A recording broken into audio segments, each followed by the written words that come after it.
Have you ever had loaded smoked sausage? Me neither. Let's try something new. Come on with it.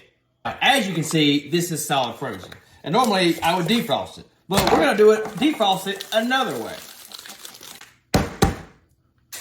Instead of trying to obtain the rocket launch codes, the microwave defrost button and figure that out, take you some George's original vinegar.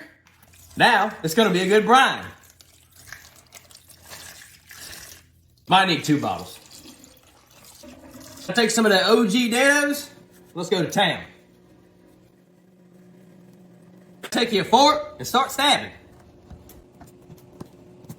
Let it hang out in the fridge for about an hour. Now let's get them loaded up.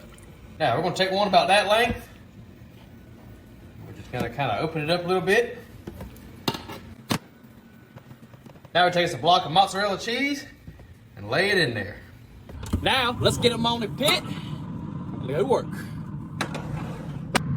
Let's shut her up.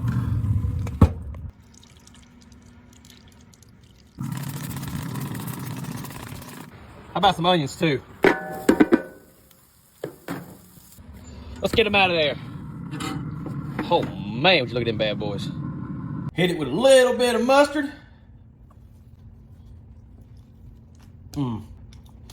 That dog right there, that hunt, son. That's good.